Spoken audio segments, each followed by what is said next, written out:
Oi. Muito bom dia, senhor presidente.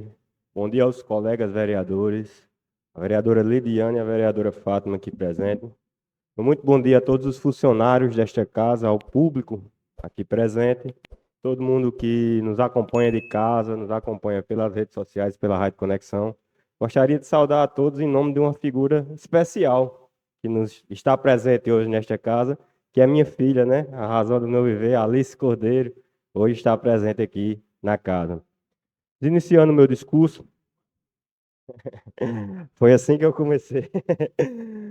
Mas iniciando meu discurso, gostaria de me acostar aos votos de pesares apresentados nessa casa, a Chico Vaqueiro, pai do nosso amigo Dr. Ivanildo, e pai da funcionária também desta prefeitura, Adriana, né? Estender um abraço fraternal a uma perca tão recente a toda a família. Iniciando deveras meu discurso, a gente hoje teve a presença, né? Inclusive um convite todo especial do futuro padre Nicásio, meu primo, né? Filho do meu querido tio Paulo Ligés. E é uma alegria muito grande, não só para a família, mas para toda Santa Terezinha, né? Formar mais um padre, formar mais um líder católico no nosso município. E é de grande valia tudo que ele nos disse aqui. E eu peguei uma frase especial, né? Que foi tocada a ele, que remete muito ao nosso, não digo profissão, pois nós estamos, né? Neste cargo, ao nosso cargo de vereador. Que ele fala que o seminário e a religião, eles servem para lembrar o homem da sua dignidade, né? Lembrar o homem da sua utilidade, da sua função na sociedade. Isso reflete demais, né, no que a gente fala aqui. Nós somos o paralelo entre a sociedade e a gestão, né? Isso mostra a nossa dignidade de lutar por causas que às vezes são de pessoas que nem temos intimidades, mas que nos prestamos a isso, né? Nos prestamos a isso para estar nessa casa, para representar o povo e trazer mais desenvolvimento para a nossa cidade. Então, estendo também um convite para a sua ordenação, que foi estendida a essa casa, e parabenizo ao nosso futuro padre Nicásio Oliveira. Gostaria de parabenizar também as escolas do nosso município, a Escola Pedro Soares e a Escola João Alberto, pela realização do SAEB com presença de 100%, né? Perdão, Santa Terezinha. Foi feito com o 9º ano do Colégio Santa Terezinha e com os estudantes da Escola João Alberto, que é estadual. O SAEB, ele serve para avaliar, né, tanto o aprendizado do aluno, quanto o que é passado e o nível de desenvolvimento das escolas. Então, a presença de 100%, um negócio que foi trabalhado há várias semanas. Então, parabenizar a todo mundo que teve nessa organização. Quanto à questão da saúde, rapidamente, porque já foi tocado muitas vezes, estamos agora no Novembro Azul. Acabamos de entrar no Novembro Azul, mês de prevenção e conscientização contra o câncer de próstata, que também é remetido ao mês de cuidado da saúde do homem, né? Não só do câncer de próstata, mas de várias doenças. A gente sabe, né, e por dados, que o homem tende a se cuidar bem menos do que a mulher, e isso é um fato de muito risco, visto que a gente falou muito aqui sobre prevenção. Então, essa questão do Novembro Azul está sempre trabalhando a saúde do homem e trazendo o homem mais para perto de cuidar de si, é de muito importante. Então, já foi dito aqui as questões das datas em si, né? A gente sabe, dia 3, o mutirão de coleta do PSA, foi explanado pelo colega vereador Segundo. Dia 4, a coleta, e dia 18, a palestra com o doutor Eliseu, né? Essa palestra, inicialmente, serão feitos 100 atendimentos, que posteriormente, né, em um novo encontro, os que sobraram, os que faltaram, serão também atendidos. Vale salientar que, assim como foi o ano passado, a gente também inicialmente teve 100 atendimentos, e que posterior a isso a gente teve a requisição de 182 exames. Então foi feito sim um segundo evento, um segundo horário, assim como o Outubro Rosa, né? Salientar aí o dia D, parabenizar o colega doutor Segundo pelo evento feito nesta casa, com um grande amigo, Tiago, né, doutor Tiago. E uma frase que me tocou bastante, colega vereador Segundo aqui, foi que na hora da recepção dele, quando eu fui conversar, disse: Tiago, quanto tempo e tal. Ele olhou e disse: olha como são as coisas da vida. Saí daqui e deixei 2 meninos, você, vereador Segundo, né? Conheci 2 meninos, hoje volto com 2 homens representando a cidade, né? Hoje eu volto renovado e com as mesmas amizades. A aceitação que Tiago teve aqui é fruto do que ele plantou, fruto do atendimento dele, do convívio com as pessoas de Santa Terezinha. Então foi um evento grandioso, tirou grandes dúvidas da população, inclusive de nós homens que estivemos presentes, né? Ele salientou que o câncer de mama não é exclusivamente da mulher, nos atentou para isso, então foi um evento grandioso. Eu gostaria de parabenizar. Parabenizar também o dia D, que foi realizado, né? Para as mulheres e não só na prevenção do câncer de mama, mas com atendimentos médicos, nutricionais, fisioterapeuta, aferição de pressão, aferições, inclusive exames de DSTs e ISTs, né? E vale salientar aqui nessa questão que o Outubro Rosa é apenas uma campanha que vem ocorrendo na saúde durante esse mês, né? A gente tem várias outras campanhas de prevenção que estão ocorrendo e uma delas é justamente esse. Os exames de sífilis remetem ao Outubro Verde, outubro de mês de conscientização e prevenção também da sífilis. Então, várias outras campanhas relativas à saúde estão ocorrendo paralelamente com o Outubro Rosa. Então, por isso, né, que por muitas vezes pode ser que demore um atendimento ou outro. A gente vê a diferença do atendimento de mama para o atendimento masculino, né? O masculino são feitos 100 exames no dia. O de mama a gente pode fazer apenas 20, né? Inclusive está marcado para começar segunda-feira, porque é um exame mais delicado, é um exame mais demorado e que passou, né? Perdurou depois de outubro e vai perdurar até novembro, até que todas as requisições sejam atendidas. Então, dizer que ainda estão sendo, né, coletadas, caso alguma mulher não tenha se atentado aos prazos, ainda está recebendo requisições para que haja essas mamografias na Secretaria de Saúde. Sobre a questão dos medicamentos, estive ontem conversando com a secretária chegou de João Pessoa ontem à noite e me passou o que foi conversado com a empresa.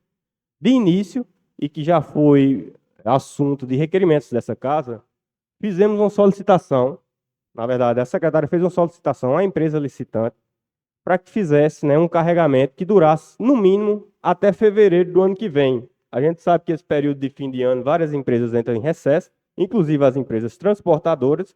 Então, a gente se atentou a fazer esse levantamento prévio da quantidade de medicamentos e que o fornecedor, né, nos entregasse insumos que durassem pelo menos até fevereiro ou fim de janeiro do ano que vem. Em resposta, ontem foram trazidos insumos de higiene e a resposta da empresa foi que segunda-feira um caminhão próprio está trazendo esses medicamentos e segunda-feira estarei lá, né, para repassar a informação aos colegas da chegada ou não desses medicamentos pela empresa que ganhou a licitação. Bom, agora eu vou falar um pouco sobre os requerimentos apresentados nessa casa e os projetos de lei. Salientar, né, que os projetos do Executivo ainda vão para comissões, mas aqui eu faço um convite a todos os vereadores desta casa. A gente tem dois projetos muito importantes.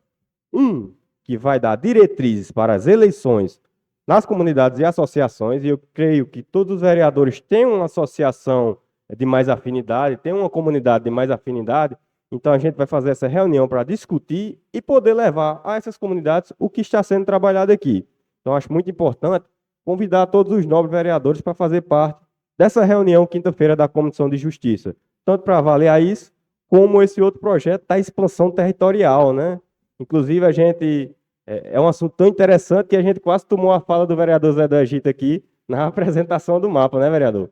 É um assunto muito interessante. Pois não, Ricardo, já que você entrou nesse assunto, eu sei que já foi orientado aí as comissões, principalmente essa questão das associações. Esse do mapeamento da cidade, eu acho ele um pouco complexo. Eu entendo em vista e aí vai mexer com propriedades, né? Eu não sei como é que se vão dar esses donos dessas propriedades. Alguns vão achar bom pela questão do loteamento. Outros, talvez, não tenha esse entendimento ainda, essa consciência ainda, dessa valorização, talvez trará algumas resistências. Mas essa das associações, eu não li o projeto, claro que vou ler posterior, mas da onde é que está surgindo essa problemática da criação, dessa eleição dos conselhos, né? Eu quero entender, Vossa Excelência, se puder adiantar, da onde foi que surgiu isso, por que surgiu isso, essa modificação agora, tendo em vista que anteriormente o município não poderia interferir em criação de conselho rural, né, que talvez seja isso aí. Eu quero entender melhor, se Vossa Excelência puder. Esse plano, superficialmente, vereador, até porque eu li de forma rasa o projeto em si e tive uma pequena consulta com o setor jurídico, né? A gente sabe que o município, inclusive esse ano, foi abonado tanto com Minha Casa Minha Vida Rural, foi abonado com o programa Safra, foi abonado com o Seguro Safra, inclusive, e vários outros benefícios do governo para o setor rural. Esses benefícios só são concedidos mediante associações regulares, né?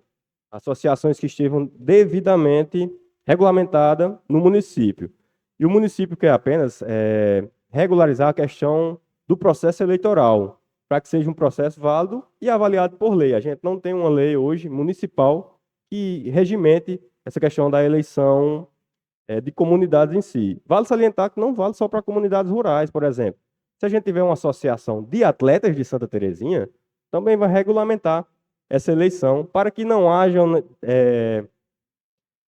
ações que gerem certos comentários duvidosos nessas eleições em si. Mas vale salientar que tudo isso é para que a gente seja atendido de uma forma melhor pelo governo federal nesses programas de beneficiamento da agricultura e da pecuária rural.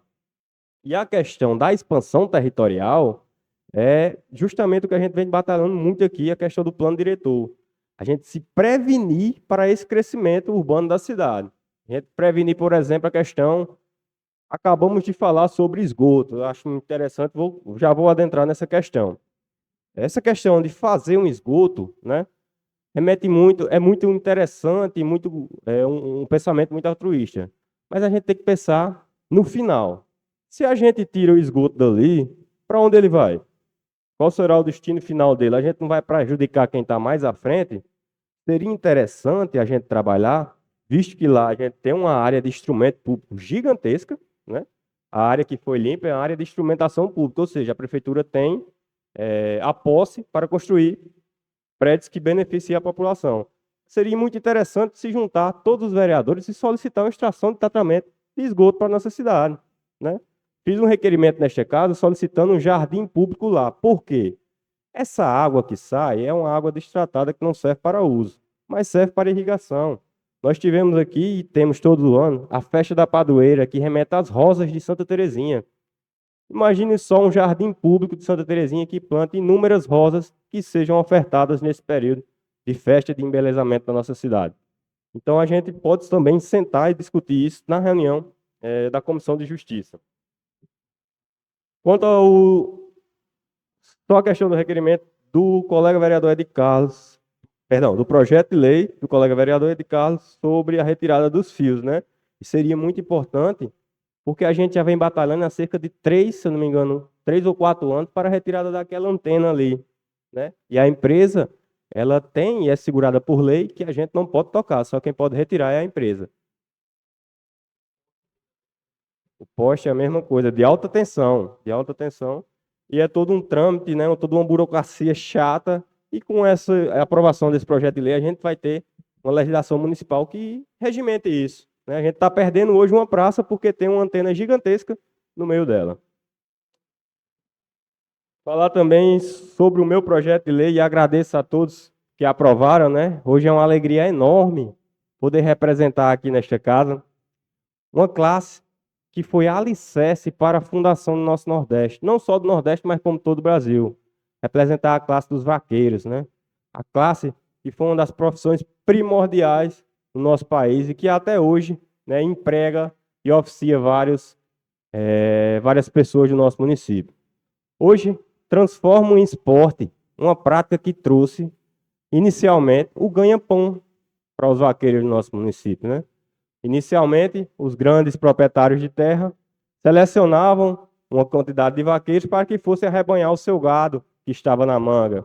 E daí surgiram, né, várias amizades, daí surgiram os ofícios. Era onde o vaqueiro tirava o ganha-pão para levar para dentro de casa e criar sua família. Então, a prática da pega de boi ela tem início há vários anos atrás e vem sendo preservada justamente por essa classe de vaqueiros, né? Classe que tem orgulho de defender por fazer parte, por ter representantes na minha família, né? Como foi meu bisavô Serafine Cássio, meu avô Gerson, né? Gerson da Ortiga, e seus dois filhos, Zé de Gerson e Paulo de Gerson, né? Vários representantes do nosso município que tem um nome de vaqueiro enaltecido, como foi dito aqui, inclusive campeões da pega de boi na último fim de semana, nosso amigo Daniel, nosso amigo Bilu, né? Temos o nosso amigo Codó também.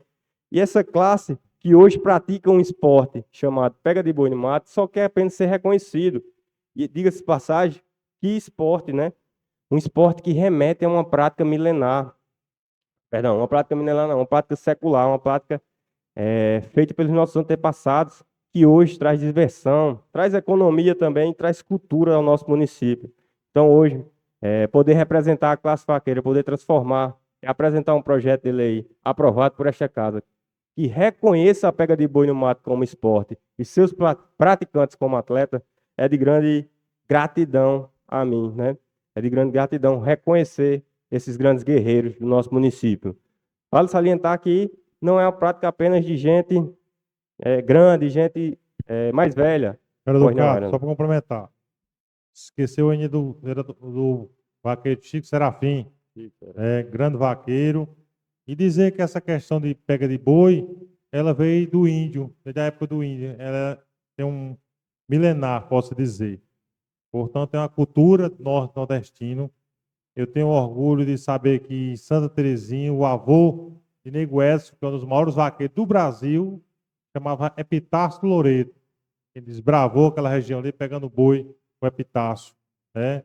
Tivemos vaqueiro aqui que é exemplo de Chico Paca, Raimundo Porfiro, enfim, inúmeros vaqueiros renomados aqui no nosso município e que Vossa Excelência foi muito feliz em homenagear esses vaqueiros. Hoje nós temos uma geração aqui em Santa Terezinha de vaqueiros que vão para a pega de boi no Pernambuco, em outros estados, representar com muito orgulho, representar Santa Terezinha e ser bons, porque dificilmente uma pega de boi daqui dessa região, ou qualquer que seja, não teve uma pessoa de Santa Terezinha. Portanto, e é uma forma de geração de emprego e renda. Geração de emprego e renda também para as pessoas que promovem esses eventos culturais. E quero dizer que foi muito feliz e fiquei também muito emotivo também na questão de participar desse projeto e colaborar com aprovando esse projeto aqui. Obrigado. Agradeço demais, colega vereador Francisco. E é justamente isso, gratidão.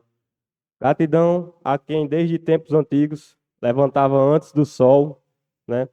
Vestia seu gibão, calçava sua perneira, sua bota, colocava um chapéu de couro na cabeça para proteger do sol árduo, porque ia passar o dia na luta.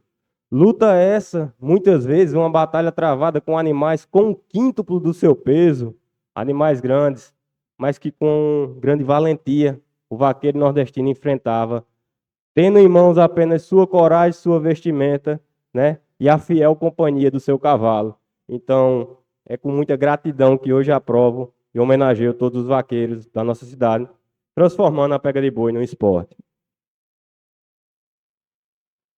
Mas aqui também falando sobre as questões que foram tocadas ao município, né? Não, perdão. Gostaria de falar rapidamente também sobre as nossas reuniões acerca da água. Um bem essencial ao ser humano. E estivemos presentes, né, os representantes desta Câmara, muito bem representada, por sinal, né, nas duas oportunidades, perdão. E na primeira oportunidade, em conversa e confrontando, né, o representante da ESA, porque as respostas que tivemos nesta casa, vinda deles, foram um pouco afrontosas, de que nós não tínhamos entendimento e conhecimento técnico para divagar sobre a questão. O que, de contrapartida, foi demonstrada a ele a força que a gente tem com a reunião muito bem frequentada, muita gente lá, cada um com sua problemática diferente, mostrando a ele, né? A gente pode sim não ter conhecimento técnico e científico, mas é a gente que a população procura, preocupada, né? Creio eu que não é uma pessoa que está nessa parte de sofrer com a falta d'água lá no sítio Santo Estevão, não vai procurar o representante da ESA não, vereador Alicado. Vai procurar a gente. E é a gente que tem que apresentar a solução. Tivemos uma reunião em que foi muito explicado várias coisas, né? Foi pedido desculpas, foi explanado que a comporta não ia ser aberta e tudo mais, mas que íamos sair da reunião de mãos vazias. Íamos sair sem nenhuma definição concreta do que a gente ia fazer. E como eu já havia escutado toda a reunião, propus, né, que a gente montasse uma comissão permanente para que estivesse toda hora se comunicando sobre a questão do açude capoeira, visto que esse é um benefício de Santa Terezinha, Bonfim, Mãe d'Água e Patos, né? Inclusive, né, salientar a fala do prefeito de Mãe d'Água. A cidade de Mãe d'Água hoje tem posse de 100% do capoeira com essas divergências do IBGE.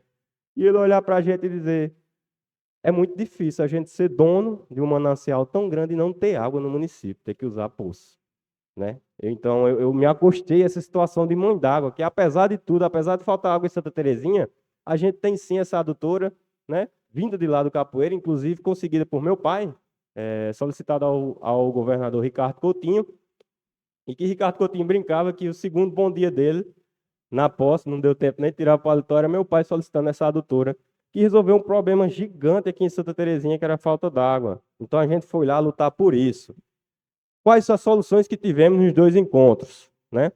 Primeiro de tudo, essa questão de um requerimento do vereador Francisco, importantíssima, recuperação da ladeira e do mirante, que é, por assim dizer, que a gente tinha lá.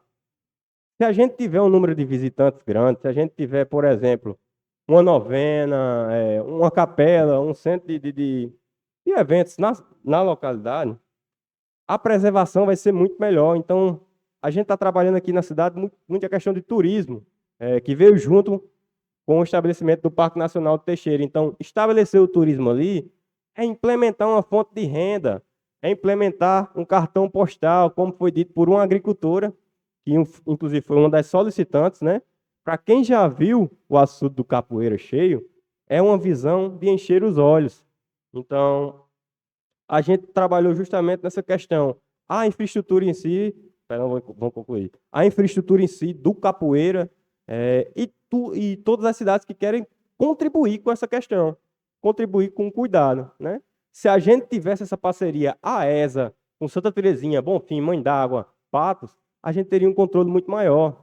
Quase todos os anos a gente passa por um período que se diz, o capoeira vai chegar no seu volume morto. E quando ele diz que a água dá para sustentar até agosto, uma coisa que a gente aprende na escola, no fundamental, são regras de 3. Se em maio a gente tinha, junho, a gente tinha cerca de 30 e poucos por cento e agora está com 8%, não entra na minha cabeça que esses 8% vão durar até agosto. Principalmente porque não são 8%, são 4%. A partir de 4%, não tem captação, não consegue captar a água de lá. Fica só aquela laminha, por assim dizer. Então, a gente foi trabalhar justamente isso, a manutenção e o cuidado, né? E se a gente trabalhar junto com essas prefeituras, cada uma tendo seu ponto, mantendo a infraestrutura, o acesso para lá, uma pessoa que vigie, a gente vai cuidar muito melhor do nosso manancial. A gente vai tratar ele de uma forma que não sejam feitos desperdícios. A gente tem um manancial gigante que é demais capaz de suprir todas as cidades, mas se for bem administrado. Essa questão de trazer a água do Pajeú para cá vai ser uma questão demorada, né? E agora eu parto um pouco para a questão de engenharia. Esses projetos são um pouco demorados e um pouco trabalhosos, né? A gente tem a vantagem do nível manométrico. O braço do Pajeú está em cima do Teixeira e o capoeira está bem abaixo do seu nível. Uma vantagem muito grande para trazer a água. Mas o custo de implementação, né, de tudo isso é muito grande e a gente tem em contrapartida quanto tempo faz que essa obra da transposição do São Francisco não está sendo feita, né? E em quanto tempo levará para que chegue essa obra ao capoeira. Mas, apesar de ser muito tempo, de prontidão, esta casa, e eu tenho certeza que conto com todos os vereadores, está presente e vai lutar para cuidar desse benefício maior da gente, que é a água. Trazer, quem sabe, uma adutora do Pajeú, trazer, quem sabe, né, um controle melhor do açude do capoeira, em posteriores captações externas diferentes, acabar com o barramento, que inclusive foi falado pelo diretor da AES, a gente tem muito barramento na água que vai para o capoeira, né? Então a gente tem que fiscalizar tudo isso, porque o bem não é só meu, não é só de Santa Terezinha, não é só de Bonfim. O bem é de toda a região. E é um bem que não pode ser negado. Justamente o ponto crucial da fala dele. A água é de todos. A água não tem dono, então tem que ser distribuída para todos. Conclui, vereador. Acredito que no mais sejam essas minhas palavras. Voltarei se for necessário. Senhor presidente, voltando ao segundo expediente, já aproveitando o gancho do que foi falado, né? E que a gente só se preocupou do assunto quando começa a secar, né? Realmente a gente só se preocupa quando um problema aparece, e eu vou trazer esse assunto justamente referente ao cemitério. A gente sabe que a gente foi solicitado há 15 dias atrás essa limpeza e reforma, né? Mas que só apareceu a demanda porque a gente se preocupa um pouco sobre o dia dos finados, que vai ser amanhã. Assim como a construção do novo cemitério. Só apareceu a demanda porque em 2021 eu perdi meu pai e apresentei aqui um requerimento, tanto aqui como diretamente ao senhor Arimatea, sobre a construção do novo cemitério. A gente viu que estava se acabando. Por coincidência ou não, no ano posterior, a gente perdeu por feminicídio uma menina, que não vou citar o nome, mas que teve que ser enterrada na lateral do cemitério. Então, isso me atentou ainda mais. Em 2022, a gente começou a construção e o planejamento do projeto desse novo cemitério. Em 2023, a execução. Lembrar também que a gente está nesse período ainda de valência do contrato, né? Inclusive, eu vou estar apresentando no grupo da Câmara quais são os itens que estão faltando e quais são os que vão ser remapeados. Sobre a questão das passagens, indagada pelo vereador Aldo, justamente a questão da passagem da Santana, ela não foi a construção. O governo mandou uma obra para construção, não para reforma. Por isso que teve que ser feita com recursos próprios. A gente fez o levantamento aqui de vários cantos de onde tem passagem e tem um orçamento de 500 mil. A gente vai ter vários projetos, um de 120, outro de 50, outro de 80. Vai ver qual atende a mais pessoas com um menor orçamento para que a gente possa contemplar o maior número de... Ainda não, os projetos ainda estão sendo feitos. Tem projeto que vai ser manilhar, tem que passar a manilha por baixo, mas tem projeto que é plano. Esses projetos manilhar requerem um pouco mais de atentamento e entra, inclusive, num assunto que a gente discutiu semana passada e que o vereador Francisco apresentou um requerimento muito importante, que é a passagem molhada lá da Capesa. Ela não entra porque já há uma passagem molhada. No caso, ela seria uma reforma. Inclusive, salientar, muito importante, a questão Vereador Cado, lá não é uma reforma, é uma continuação, da ampliação. ampliação. Aí não entra na questão dessa verba que veio para a construção de passagem, mas que é um assunto muito importante, inclusive tocar nessa questão do nível, né? A água cava. A gente pode ser que a gente construa uma benfeitoria pública com valor altíssimo e que a água leve depois a gente fique em prejuízo. Então, é um planejamento um pouco minucioso, mas que posteriormente eu vou estar trazendo aqui as informações sobre essa questão.